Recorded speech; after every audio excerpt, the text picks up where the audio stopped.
नमो नमः। आज व्याकरण के अंतर्गत हम लोग कारक पढ़ने जा रहे हैं। शब्दों के सार्थक समूह को वाक्य कहते हैं। वाक्य में अनेक शब्द होते हैं। वाक्य में जिन शब्दों का क्रिया के साथ साक्षात संबंध होता है उन शब्दों को कारक कहते हैं। जैसे रामः विद्यालयम गच्छति। इसमें रामः शब्द का गच्छति क्रिया के साथ संबंध है, अतः रामः शब्द कारक है। संस्कृत व्याकरण में कर्ता, कर्म, करण, संप्रदान, अपादान, संबंध, अधिकरण आदि कारक माने गए हैं। इसके बाद हम लोग विभक्ति देख लेते हैं। क्रिया के साथ संज्ञा शब्दों का संबंध प्रकट करने के लिए जिन चिन्हों का प्रयोग किया जाता है वे विभक्ति कहलाते हैं। विभक्तियां दो प्रकार की होती हैं, कारक विभक्ति और उपपद विभक्ति। कारक विभक्ति जो विभक्ति क्रिया के चिन्ह के आधार पर लगती है और जिसमें सामान्य नियम लगते हैं उसे कारक विभक्ति कहते हैं।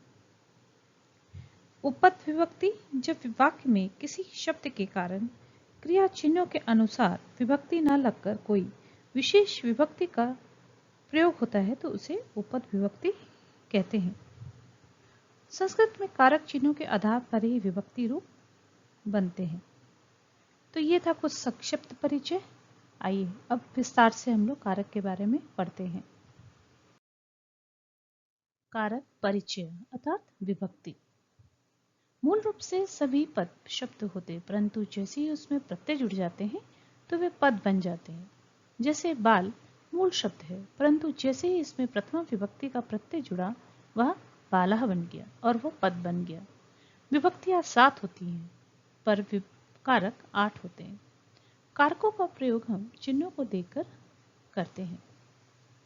विभक्तियां कारकों को प्रदर्शित करने के लिए जो चिन्ह परस्पर लगाए जाते हैं उन्हें उनकी विभक्तियां कहते हैं। अधिकांशतः विभक्ति का प्रयोग कारक के चिन्ह के आधार पर ही होता है, इसे विभक्ति कारक कहते हैं। लेकिन कभी कभी कुछ विशेष पदों के कारण विभक्ति का प्रयोग होता है, इसे उपपद विभक्ति कहते हैं।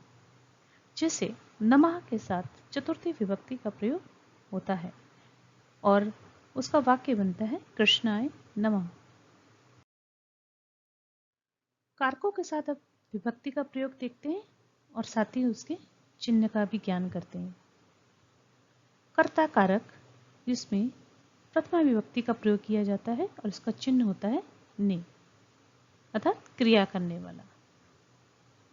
कर्म इसमें द्वितीय विभक्ति का प्रयोग होता है और उसका चिन्ह होता है को, जिस पर क्रिया का प्रभाव पड़े।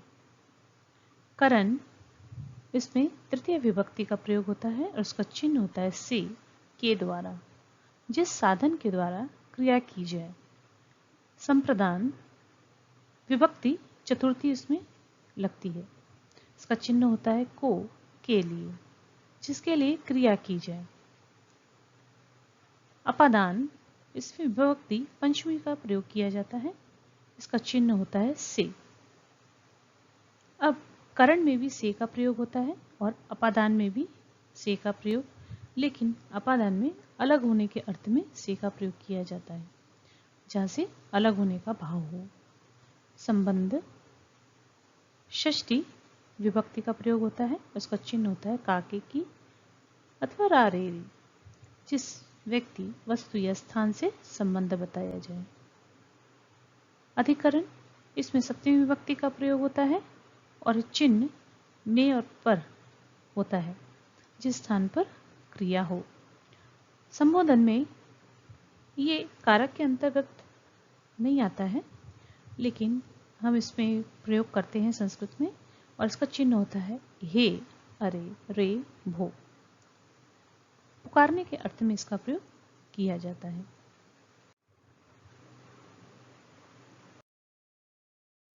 सबसे पहले प्रथमा विभक्ति कर्ता कारकम। किसी भी कार्य को कोई ना कोई करने वाला होता है, कार्य करने वाले को ही कर्ता कारक कहते हैं। यह संज्ञा या सर्वनाम हो सकता है। कर्ता कारक का चिन्ह ने होता है, इसमें हमेशा प्रथमा विभक्ति होती है। जैसे रामः गच्छति, इसमें राम कर्ता है और गच्छति क्रिया है। ऐसे ही त्वम हससी, त्वम कर्ता है और सर्वनाम भी है और हससी क्रिया है। अहम लिखामी, अहम कर्ता है, सर्वनाम है और लिखामी क्रिया है। उसमें ध्यान देने की बात ये रहती है कि जिस वचन का कर्ता रहता है उसी वचन की क्रिया का प्रयोग किया जाता है। कुछ अन्य उदाहरण देखते हैं। बालिका क्रीडति, लड़की खेलती है। बालिकी क्रीडतः, दो लड़कियां खेलती हैं। बालिकाः क्रीडन्ति, बहुत सारी लड़कियां खेलती हैं। पत्रम पतति, पत्ता गिरता है। पत्रे पततः, दो पत्ते गिरते हैं। पत्राणि पतन्ति, बहुत सारे पत्ते गिरते हैं। इसके अंदर प्रथमा विभक्ति एक वचन के कर्ता के साथ प्रथम पुरुष एक वचन क्रिया का ही प्रयोग किया गया है। प्रथमा विभक्ति में पुल्लिंग में एक वचन में बालकः, द्विवचन में बालकौ और बहुवचन में बालकाः का प्रयोग किया जाता है। ऐसे ही स्त्रीलिंग में एक वचन में बालिका, द्विवचन में बालिके और बहुवचन में बालिकाः का प्रयोग किया जाता है। नपुंसक लिंग में एक वचन में फलम, द्विवचन में फले और बहुवचन में फलानी का प्रयोग किया जाता है। कर्म कारकम द्वितीय विभक्ति, कर्ता जिस काम को करना चाहता है उसे कर्म कारक कहते हैं। द्वितीय विभक्ति का प्रयोग कर्म कारक में किया जाता है। को चिन्ह कर्म कारक का ही है जो कर्म को प्रकट करता है। जैसे वानरा कदलीफलम खादति, बंदर केला खाता है। सा पलांडुम अपि खादति, वह प्याज भी खाता है। मालाकारः मालाम गुम्फति, माली माला को गूंथता है। मालाकारः माले गुम्फति, माली माला को, दो माला को गूंथता है। इसमें कर्ता जिस काम को करना चाहता है, यानी कर्ता बंदर हुआ और वो क्या करना चाहता है, केला खाना चाहता है, इसलिए यहाँ पर केला और पलांडु कर्म कारक के उदाहरण हैं। ऐसे ही मालाम और माले कर्म कारक के उदाहरण हैं। कर्म कारक द्वितीय विभक्ति शब्द रूप इस प्रकार चलेंगे। पुल्लिंग में एक वचन में बालकम, द्विवचन में बालिकौ, बहुवचन में बालकान।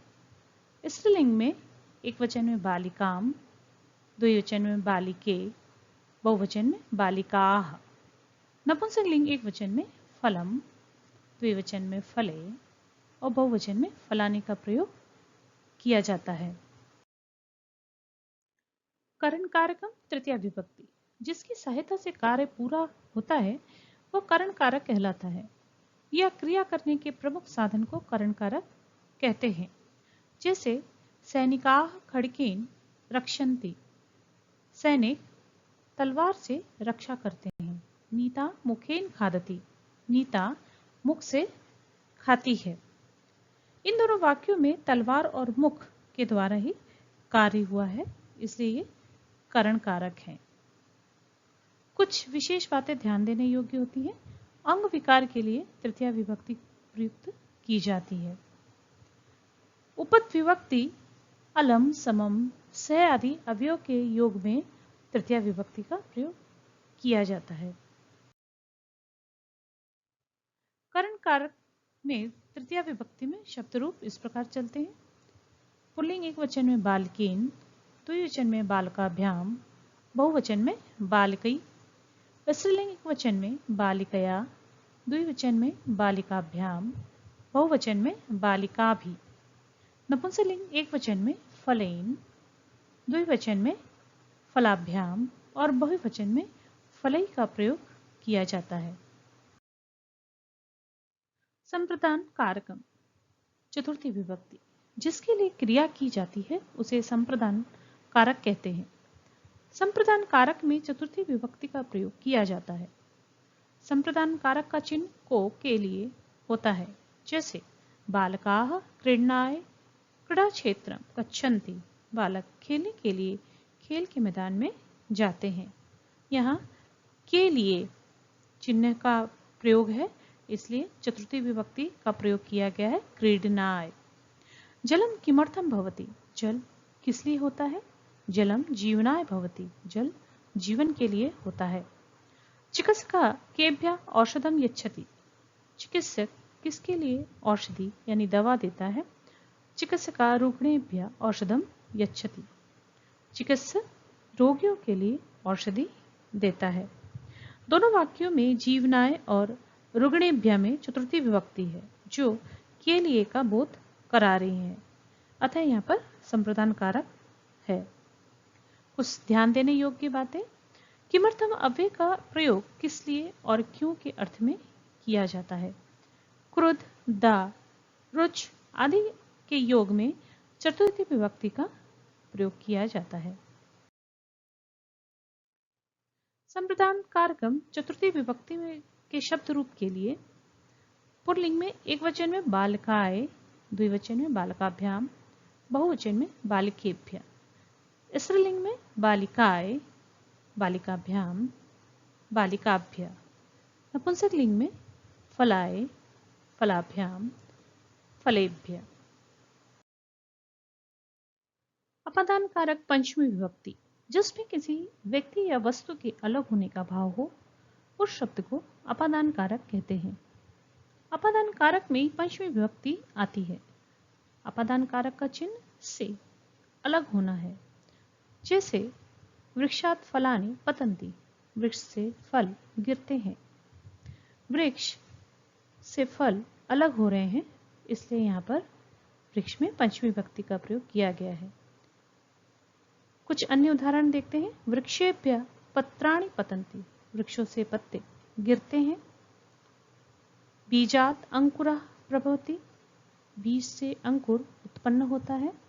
आकाशात जलम वर्षति, आकाश से जल बरसता है। कुछ ध्यान देने योग्य बातें। अपादान कारक में से का प्रयोग अलग होने के भाव के लिए होता है, जबकि करण कारक में से चिन्ह का प्रयोग के द्वारा के लिए होता है। अपादान कारक पंचमी विभक्ति के शब्द रूप इस प्रकार से चलते हैं। पुल्लिंग एक वचन बालकात, बालकाभ्याम, बालकेभ्य, स्त्रीलिंग में बालिकायाः, बालिकाभ्याम, बालिकाभ्य, नपुंसकलिंग में फलात्, फलाभ्याम, फलेभ्य। इसमें कोष्टक में कुछ शब्द दिए गए हैं, वो शब्द प्रश्न चिन्ह है। जब हम प्रश्न निर्माण करते हैं तब ये हमारे चिन्ह काम में आते हैं। संबंध कारकम षष्ठी विभक्ति, वे शब्द जो वाक्य में संज्ञा आदि का दूसरे शब्दों के साथ संबंध प्रकट करते हैं उन्हें संबंध कारक कहते हैं। संबंध जोड़ने में षष्ठी विभक्ति का प्रयोग होता है। इसके चिन्ह काके की रारेरी होते हैं। जैसे अस्माकं राष्ट्रम भारतम अस्ति, हमारा देश भारत है। भारतस्य प्रमुखा पर्वता हिमालय अस्ति, भारत का प्रमुख पर्वत हिमालय है। हिमालय से शोभा मनोहारे अस्ति, हिमालय की शोभा सुंदर है। वृक्षाणां फलानि मधुराणि सन्ति, वृक्षों के फल मीठे हैं। उद्यानस्य पुष्पाणि सुंदराणि सन्ति, बगीचे के फूल सुंदर हैं। मयूराणां नृत्यं सुंदरम भवति, मोरों का नृत्य सुंदर होता है। यहाँ पर अस्माकं भारतस्य हिमालयस्य वृक्षाणाम उद्यानस्य मयूराणाम में षष्ठी विभक्ति संबंध कारक का प्रयोग किया गया है। संबंध कारक षष्ठी विभक्ति के शब्द रूप इस प्रकार चलते हैं। पुल्लिंग एक वचन बालकस्य, द्विवचन में बालकयो, बहुवचन बालकानाम, स्त्रीलिंग में बालिकायाः, बालिकयो, बालिकानाम, नपुंसकलिंग में फलस्य फलयो, फलानाम। कोष्टक में दिए गए शब्द प्रश्न निर्माण के समय काम में आते हैं। अधिकरण कारकम सप्तमी विभक्ति, कर्ता और कर्म से संबंधित किसी वस्तु का आधार अधिकरण कहलाता है। अधिकरण कारक का चिन्ह में पर होता है। इसमें सप्तमी विभक्ति का प्रयोग होता है। जैसे खगा आकाशे विचरन्ति, पक्षी आकाश में विचरण करते हैं। उद्याने वृक्षाः सन्ति, बगीचे में वृक्ष हैं। सिंह गुहायाम वसति, शेर गुफा में रहता है। यहाँ पर आकाशीय, उद्याने और गुहायाम में सप्तमी विभक्ति एकवचन का प्रयोग किया गया है, इसलिए ये अधिकरण कारक हैं। अधिकरण कारक सप्तमी विभक्ति में शब्द रूप इस प्रकार चलते हैं। पुल्लिंग एकवचन बालिके, द्विवचन बालिकयो, बहुवचन बालिकेषु, स्त्रीलिंग में बालिकायाम, बालिकयो, बालिकासु, नपुंसक लिंग में फले, फलेयो, फलेषु। कोष्ठक में दिए गए शब्दों का प्रयोग प्रश्न निर्माण के समय किया जाता है। संबोधनम, किसी को बुलाने, संबोधित करने के लिए संबोधन का प्रयोग किया जाता है। संबोधन को हे, अरे, रे, भो चिन्ह से प्रकट करते हैं, जैसे सर्वज्ञ, ध्रुव तुम कुत्र वससी। सर्वज्ञ ध्रुव से कहता है, ध्रुव तुम कहाँ रहते हो। अहम जयपुर नगरे वसामि, मैं जयपुर नगर में रहता हूँ। तुम कुत्र वससी, तुम कहाँ रहते हो। अहम दिल्ली नगरे वसामि, मैं दिल्ली नगर में रहता हूँ। मित्र, अधुना तुम कुत्र गच्छसि। मित्र, अब तुम कहाँ जा रहे हो। अहम क्रीड़ा क्षेत्रं गच्छामि, मैं खेलने के मैदान में जा रहा हूँ। सर्वज्ञ ध्रुव, तुम युवाम किम कुरुता। सर्वज्ञ ध्रुव, तुम दोनों क्या करते हो। सिद्धे, आवाम वार्तालापम कुर्वा, हे सिद्धि, हम दोनों वार्तालाप या बातचीत करते हैं। तुम कुत्र गच्छसि, तुम कहाँ जा रही हो। ध्रुव, अहम देवालयम गच्छामि। ध्रुव, मैं मंदिर जा रही हूँ। सिद्धे, देवालय कस्य देवस्य अर्चनाम करोषि, मंदिर में किस भगवान की पूजा करती हो। सर्वज्ञ, अहम देवालय भगवता रामस्य अर्चनाम करोमि, मैं मंदिर में भगवान राम की पूजा करती हूँ। मित्र, रामः भारतस्य जनानाम आदर्शः अस्ति। ये मित्र, राम भारत के लोगों के आदर्श हैं। अतः वयं तं नमामः, इसलिए हम सब उनको नमस्कार करते हैं। संबोधनम, संबोधन का शब्द रूप में इस प्रकार प्रयोग किया जाता है। पुल्लिंग में एक वचन हे बालक, द्विवचन हे बालकौ, बहुवचन हे बालका, स्त्रीलिंग में हे बालिके, हे बालिके, हे बालिकाः, नपुंसक लिंग में हे मित्र, हे मित्रे, हे मित्राणि। इसमें प्रथम पुरुष का ही प्रयोग किया जाता है।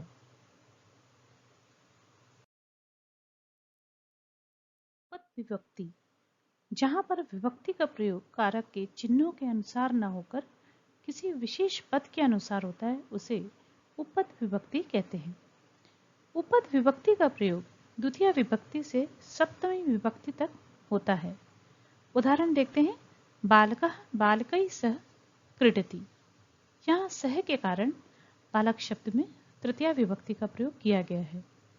वृक्षस्य अधः वानराः क्रीडन्ति, यहाँ पर अधः के कारण वृक्ष शब्द में षष्ठी विभक्ति का प्रयोग हुआ है। माता पुत्र स्नेहति, यहाँ पर स्नेह के कारण पुत्र शब्द में सप्तमी विभक्ति का प्रयोग किया गया है। उपपद विभक्ति के प्रयोग देख लेते हैं। उभयता, अभिता, प्रति, परिता, समया, हा, बिना, दिक, निक्षा इत्यादि के योग में द्वितीय विभक्ति का प्रयोग होता है। सह, साकम, बिना, अलम, किम, प्रयोजनम इत्यादि के योग में तृतीय विभक्ति का प्रयोग होता है। नमा, अलम, स्पृह, रुच, स्वस्ति, स्वदा, दा, कृत इत्यादि के योग में चतुर्थी विभक्ति का प्रयोग किया जाता है। पूर्वम, आरभ्य, भी, परः, बिना, अनंतरम इत्यादि के योग में पंचमी विभक्ति का प्रयोग होता है। पृष्ठता निर्धारणे, अनादरे, पुरतः, अधः, ऊपरी, वामतः, दक्षिणतः इत्यादि के योग में षष्ठी विभक्ति का प्रयोग होता है। विश्वस, कुशलः, स्नेह, निपुणः, प्रवीणः इत्यादि के योग में सप्तमी विभक्ति का प्रयोग किया जाता है।